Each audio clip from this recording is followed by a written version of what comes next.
What's up, everybody? It's Alex from Heavy New York. We are at the Iheartradio headquarters, and today we are here with Rick of Empty Trail. Thank you for being here, man. Yeah, thanks for having me. Yeah, it's so great to have you here. Your latest single, My World, is absolutely awesome. You have some new music in the works. Let's just give a rundown on how the making of the new music has been. It's been great. We've been doing it at Evil Snail Studios with Kafir Gov. He's been helping me out, and he mixed all the new tracks, including My World. He produced My World, though.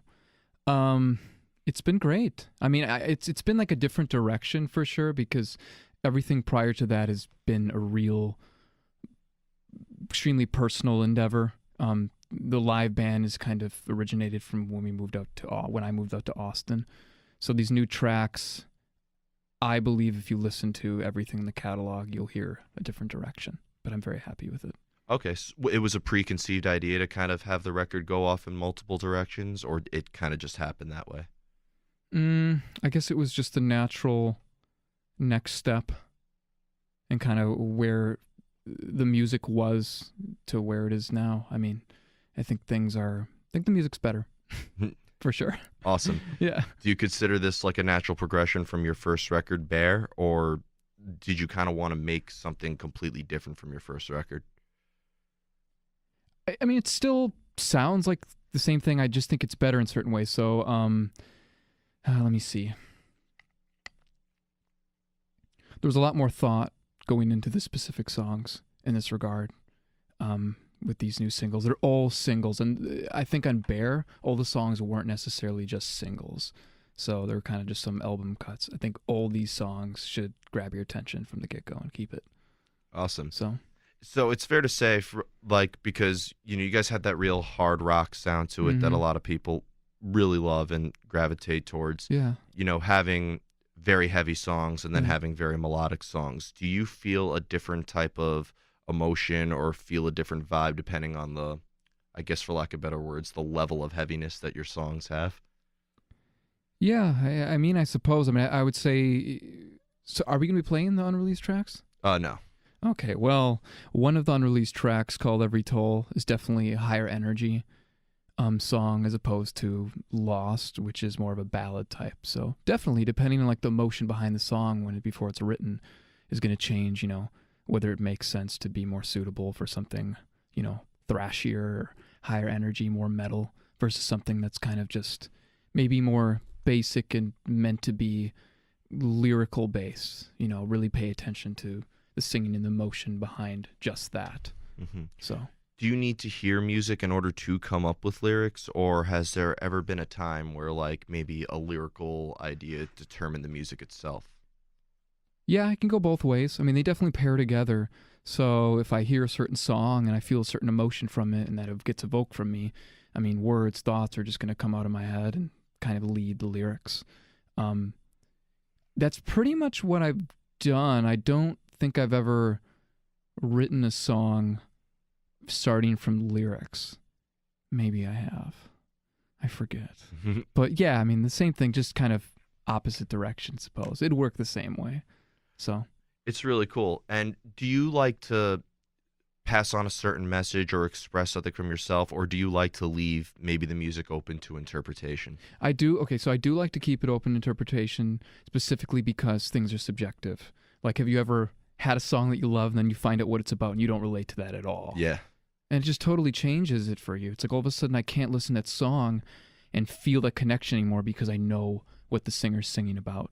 So I can tell you where it came from for me, but I think the most important thing is what you take away from it, because it could be completely different than why I wrote the song. And I think that's the most important factor. Yeah, Phil from All That Remains said a quote that I really stuck with me, saying that when you put a song out, it immediately becomes theirs. Mm-hmm. And I think that's great. If somebody were to come up to you and say that this is what they felt, even if it's nothing like what you were trying to portray, can that maybe give you a different perspective on that song than when you first wrote it? Yeah, absolutely. And I mean, that's kind of a big thing. Like, even there's a track on the EP called Reality, and it's about the very thing that we're trying to say. It's just that things are subjective, at least I believe, and it's depending on your perception of it and your perspective on it. So I don't think there is any right or wrong. I think this is just what, culminated in my mind and brought these lyrics out in this emotion, but a lot of people could take tons of different things away from the song. And I think that's important. I don't want to take that away from them. If they're connecting with it in any way, that's not wrong. I think it would definitely open up my mind to be like, wow, well, I never really thought of looking at the song quite that way. I just hope they don't take anything negative away from it. Well, I mean, there's been times where like you would hear an artist and their lyrics, like there's no denying that a Rage Against the Machine song is a political song. That's true, and that's yeah. I the way that I write, at least, is much more kind of abstract. So I think this music would make a lot of sense, that you could probably see a ton of different things from it, because I'm not really speaking to like a specific event that happened, other than just emotions, how it makes you feel. And you could feel these emotions from many different events, some that I haven't experienced. So yeah, and that's really cool, that because sometimes the music, if there is such a message that's enforced, that you almost feel kind of dictated listening to it. Isn't it like the worst? And I mean, it could be good or bad. I mean, I guess then your fan base or people, like your music would be very specific to either I agree with this like agenda, or I agree with it and I can openly enjoy the music, or it's talking about something that I just can't agree with. Therefore, I just cannot even enjoy the song, Yeah. So, but... But leaving the music open to interpretation and being experimental with different moods, the music itself, in terms, we kind of talked about it a little bit, but it's fair to say that you like to experiment with different sounds in your music too. Yes, absolutely. And that's a big thing with these new songs. I mean, I really try to do things as unique as I could, kind of like almost things that were counterintuitive. Being like, okay, well, this is like the expected thing, but what can I do here that works, it sounds good, but is not expected? What's something that someone's going to listen to and just go, whoa, that's cool, but I did not see that coming, not in a jarring way, of course, but... Yeah. And that can allow you, I would imagine, from listening to your music, I compared it a lot to a lot of modern-day rock bands, such as Fozzy or Otherwise. I see that for sure. Through Fire. And they've always toured with a variety of different bands. I'd imagine that this could allow you to tour with many different bands as well, right? Yeah, that's something that's been in my mind too. I'm like, I don't really know, other than just describing it as rock, hard rock, it's hard to stick it somewhere specifically, because it has like grunge aspects, then it has kind of just like rock and roll aspects, then it has metal aspects to it, so it's kind of trying to find where it would pair well with. Sometimes I don't really know. It's kind of like it doesn't fit in anywhere specifically, but it fits a little bit in everywhere. Yeah, I mean, the periodic table of rock and metal subgenres has right? more than the periodic table of elements itself. Yes. Yeah. But does that maybe come from, did you have like many inspirations that drew you to playing music? Yeah, absolutely. I'm sure a lot of people say this, but anything that I made a connection with becomes a part of, what I'm trying to be creative with and put out. So for me, let's see, one of the first bands that really got me introduced as a guitar player was Metallica. So, and then next it went to Megadeth, and then it went to Pantera, all the thrash metal stuff. Then I got really into the grunge movement. I really related to the lyrics and kind of the more authenticity of all that. So I took away from that. I mean, honestly, like, I've listened to some pop over the years. So, I mean, there's nothing wrong with that. Okay, cool. So pop, only thing that I don't listen to is country. And it's actually really, to relate this to, I don't relate to it, I just don't relate to kind of a lot of the subject matter. And I'm not saying that it's bad or anything. It's just, for me, it's why I can't really connect to it the way that I think other people do. And, so once again, it's just wherever my psyche connects with certain types of music is what gets influenced, really. I like classical music too. Let's see. Rap. I like it all. I mean, just if it's an emotion that I can agree with, and if I relate to the listener, the subject matter, it's absorbed into my mind. It's funny that you mentioned that out of all the genres and styles that you just mentioned, because, I mean, I've heard Empty Trail before I was reached out to do this interview. I've heard your name just from scrolling through so many Oh different. wow, cool. And, you know, Empty Trail, I mean, and saw that you guys are from Texas. Some people assume that it's kind of country-esque. That's funny. I never thought about that. Yeah. We're an undercover country band. Undercover country band. I mean, it's not the strangest thing I've heard. But I did see a little bit of, I think what it is with country, kind of going back to that, I think country is the style of music that has the biggest epitome to having an acquired taste. There's plenty of directions that metal goes off of that could appeal to multiple people, and country to me is just country. I mean, I don't know. Just for me, I didn't really live, I think, like the subject matter, like a country-related life. I mean, I just grew up in a suburban town, and I don't know, it just never, I just don't relate to it, and that's like why I don't connect with it. But once again, it's not like, I'm not saying bad or wrong or right or anything. Just for me, I didn't attach to it. I didn't relate to it. Yeah. So, and just like people could listen to rock and be like, noise, I don't like that, you know? So, I don't know. Yeah. I mean, it's always interesting on how that there's all these different styles, but if you trace every style of music, whether it's rap, country, classical, metal, in the end, it's all leading to the same core, I would imagine. It's true. If It's you music. trace it far back enough. Mm-hmm. Now, in the making of music, is there ever something that comes first? Are you a more guitar-driven band? Is there a rhythm that can kind of dictate the structure of the song? Is there ever something that comes first, or is the making of every song a different process? I've tried to experiment and do different things. So I started out as a guitar player. So a lot of the songs were written, guitar centered. So it's like, riff to riff to, and I'm talking like Megadeth and stuff. So very riffy guy, riff to riff to riff to riff or whatever. And then I'd go back and, write vocal melodies over it and kind of orchestrate the whole song in that degree. But I've been trying different concepts, of breaking down mute, like we said, like all these genres. And I've actually took like, country, rap, any of these genres and broken down like what are the core aspects of what are creating these songs. And I actually traced it down to, I'm going to grab my acoustic guitar, come up with very basic like chord progressions or something, and write it from a very like simplified version outward, so that I can end up in somewhere maybe more unique. Like I said, I want to be creative and try different things. So that's what I've done. I've never, like you asked before, I never have written lyrics beforehand. But then again, I mean, I've had thoughts in my head before a song begins. So, I mean, I guess it could be the very thing, other than I just didn't write them down on a piece of paper. Yeah. Well, it seems like to write lyrics before a song is written because you still need to like bridge, the chorus, the verse, and all that. So it's writing lyrics, and how do you structure it without knowing a rhythm? Sometimes, do you write music? A little bit, but yeah, like sometimes you'll try to write a lyric and it's perfect, then all of a sudden it's like, oh, that rhythm doesn't work, and that.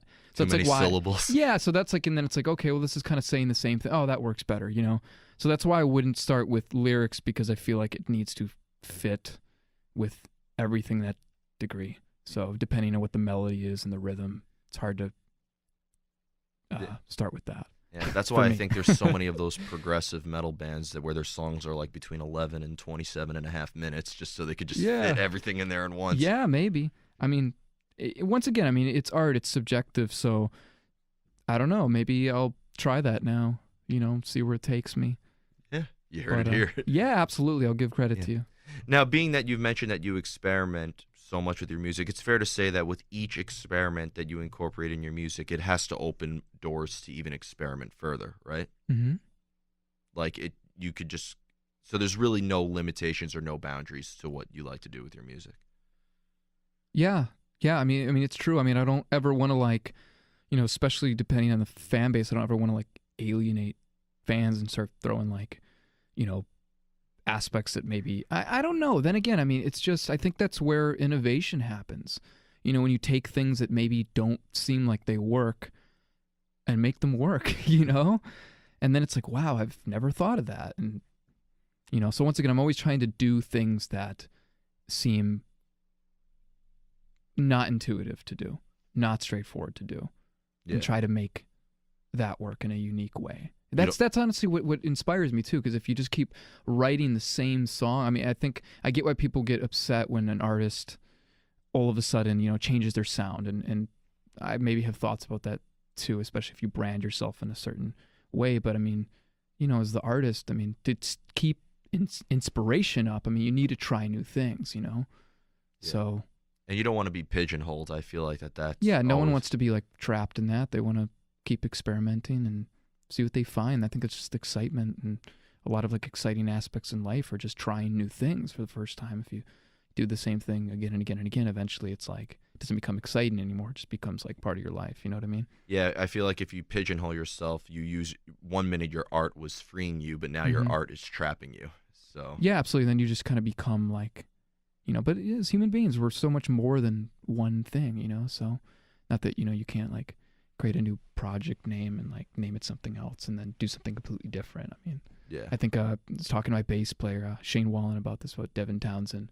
Oh God, that guy's a nutcase. Yeah, I mean, that's cool. I mean, I respect that. I think it's smart to just kind of be like, okay, want to move on, try something different, and then rebrand it and be like, hey, this is going to be different from the past thing. So let's, if you like that, doesn't mean you're necessarily going to like this. So some people might be like, I'm cool with this. I'm going to stick with this. So, yeah, which is fine. Yeah, I mean, look at Phil Anselmo. He's in like 27 yeah, bands. Yeah, it's just different. You pick and choose things that you like and things you don't like, but it doesn't make it like bad or good. It's just different.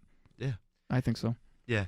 Now, we talked briefly before we started rolling that you relocated from Wisconsin to Texas. And, I've interviewed bands from both states before, even though very, very different from what you guys. I interviewed Jungle Rot, who's a death metal band from Wisconsin, as well as, a band I really like, Misery Signals, is from there, and November's Doom. But then you move to Texas, which you go from Pantera, The Sword, Power Trip, the list goes on. Texas seems to be a really happening place for metal right now. Did you kind of move to Texas in order to find the music scene there? Well, actually, from Wisconsin, I moved to Los Angeles. Okay. First, and I just kind of learned very quickly that it wouldn't be the most ideal place to start a band. Really? In my mind, I just felt there was a lot of people there. It just seemed a bit trapping to me. It seemed a bit oversaturated to the point that I just couldn't breathe and I couldn't keep myself inspired in that environment, That's the first time I've ever heard it. Everybody, all the rock stars are going out there. Well, I mean, once you, I guess, quote unquote, like make it or something, then it makes sense. But like starting out as like the starving artist and trying to kind of make things happen is really hard out there. So, that's why I wanted to stay in, kind of a music city, of course. So then Austin, I know a lot of people from LA have been moving out to Austin. So it just made sense. And that's where the band, the live band has really started and things have been taken off. Yeah. So you're from Austin, but I heard the scene, I don't know how much you traveled through Texas, but I heard San Antonio is very different from Austin, which is very different from Houston, which is very different from Dallas. Have you noticed a difference is there like different scenes in Texas depending on the city? Yeah, San Antonio has like more of a metal vibe for sure. Like it kind of has like a 80s metal throwback thing, I notice. Austin is more, like the psych rock thing. Obviously like The Sword came out of that. Yeah. But that's what I've noticed to be the most prominent. Yeah. What was the other city you asked about? Dallas. Dallas, I don't know. I've driven through there, but I actually haven't played a show in Dallas. And then Houston, I can't really say specifically, but I do know San Antonio's definitely got this like metal vibe really to it. Yeah, I've seen that more so than Austin, in my opinion. Do you think yeah, being a band that is cutting their teeth right now in Texas, would you say that that's an easy place to start a band? Because sometimes there's always the fear, like until like everybody moves there. Like I think so. That's kind of the thing. It's like they're. I don't know. I kind of feel like it's like a saturation thing. It's like it's easier when you can get like somewhat noticed, but if you're in a city where it's just like there's so many people and you just can't get, like you just literally can't. It's like going through your Facebook feed. It's like, what post do you give attention to? It's just like video after video after video after video, like, and every video is like, 200% trying to grab your attention. Like, cat jumps from building and gets caught by, pigeon in midair, and it's like, oh, whatever, So it's like, yeah. That's a very good analogy and a very relatable one, too. Yeah, absolutely. So, I mean, I like Austin. I think just, these cities kind of pop, who knows what the next city will be, the next music city, Yeah. I've it's funny that you mentioned, because now you're saying about LA kind of makes sense. A lot of people want to move out there to start a band, but so does, what's the population of that city right now? Like, and that's the thing. I mean, if there's so many let's say there's so many shows going on every Saturday night, and let's say there's just, I don't know, like 300 amazing bands, like just amazing bands playing, like, who do you see? How do you do it? Like, unless we're like in the if we can clone ourselves, that'll be yeah, a great we can thing. clone ourselves. Like, it'll be, I'm telling you, the synchronicity thing, and we'll just be everywhere and nowhere at the same time. Yeah. I mean, just recently in New York, one weekend, there was 7 big shows, and 5 of them were sold out. So, like, it's crazy to think that, like, so in LA, which is twice the size of New York, I can only imagine, like, how crazy it must be there. Everybody there is pretty much in a band or a producer or a mixer or anything like that. Like, don't get me wrong, I love Los Angeles, and it has an amazing vibe to it. I just think if, I were to do things over, I don't think LA's like the best place to start like a band. That's my experience, though. Yeah. Once again, someone could have a totally different experience. That was just mine. Yeah, everybody's experience is different, but then again, now that your band is getting some traction out there, do a show at Whiskey A Go Go, and there you go. That's the traditional. That's the LA tradition, as well as going to the Rainbow before it like closes down. It's like everything's just closing down. Don't jinx it, man. I know. I'm sorry. Yeah. No. Do your show at the Whiskey A Go Go, and then the other tradition is go to Rainbow, get a selfie with Ron Jeremy, and there you go. Yeah, there you go. I mean, I did play at House of Blues, and that's gone now. Glad to be part of that history, I suppose. I think there's the other House of Blues in Anaheim near where the NAMM convention is. I was there last year, and it was incredible. Me too. For Metal Allegiance? Yeah. You were I was there too. Oh. Yeah. Did you see the guy who went absolutely crazy when they played Chaos AD? What happened? Remind me. Chuck Billy from Testament sang Sepultura's Refuse and Resist. Yeah. And I was watching. That was you?